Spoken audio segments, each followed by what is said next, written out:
Tripura sports journalist ক্লাবের আজ সাধারণ সভার আয়োজন করা হয় আগরতলা প্রেস ক্লাবে।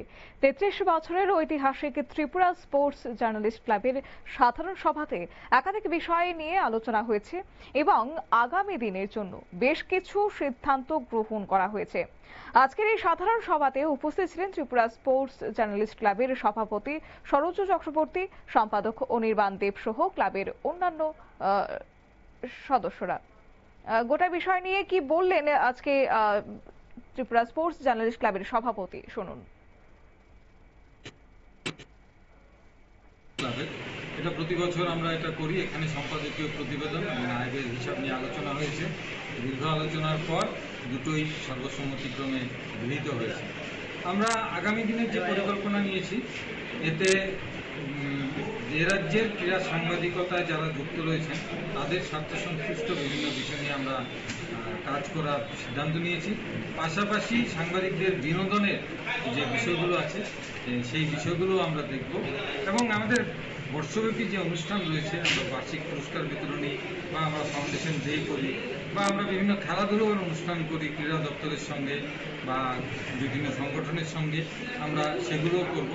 আমরা আন্তরিকভাবে ধন্যবাদ জানাই আমাদের সারা বছর আমাদের সঙ্গে বিশেষ করে রাজ্যের ক্রীড়ামন্ত্রী টিঙ্কু রায়, ওনার দপ্তর, Tripura cricket association, Tripura football association, school of science বা ব্যক্তিগতভাবে রূপম রায় থেকে শুরু করে বিভিন্ন সংগঠন এবং ব্যক্তি, শ্যামসুন্দর এবং জুয়েলার্স, ওনারা আমাদের সহায়তা করেন এবং এর জন্য আমরা ভীষণভাবে ওনাদের কাছে সামনেই আসছে ওয়ার্ল্ড মানে ২রা জুলাই স্পোর্টস জার্নালিস্ট দিবস, ওয়ার্ল্ড স্পোর্টস জার্নালিস্ট দিবস। সেই বিষয়ে আপনারা প্রত্যেক বছরই কর্মসূচি গ্রহণ করেন, এবছর কি বিশেষ কোনো?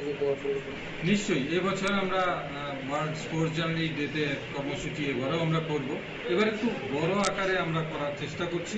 আমরা কিছুদিনের মধ্যেই বিষয়টা আপনাদের জানাবো যে এ রাজ্যে যে বিষয়টা এখন পর্যন্ত হয়নি বা সাংবাদিকদের স্বার্থে যে কাজগুলো এখনো হয়নি, এই ধরনের কোনো একটা কাজ আমরা এবার করার সিদ্ধান্ত নিয়েছি।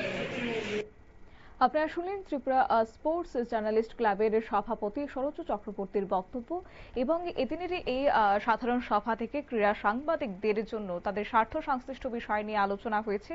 আগামী দিনের রূপরেখা তারা তৈরি করেছেন। পাশাপাশি ক্রীড়া সাংবাদিকদের বিনোদন, কাজের বাইরে গিয়েও তারা যেন মানসিকভাবে শান্তি পেতে পারেন সেই নিয়েও ভাবনা চিন্তায় বিভিন্ন খেলার আয়োজন তারা করছেন এবং একাধিক কর্মসূচিও তারা হাতে নিয়েছেন বলে জানানো হয়েছে।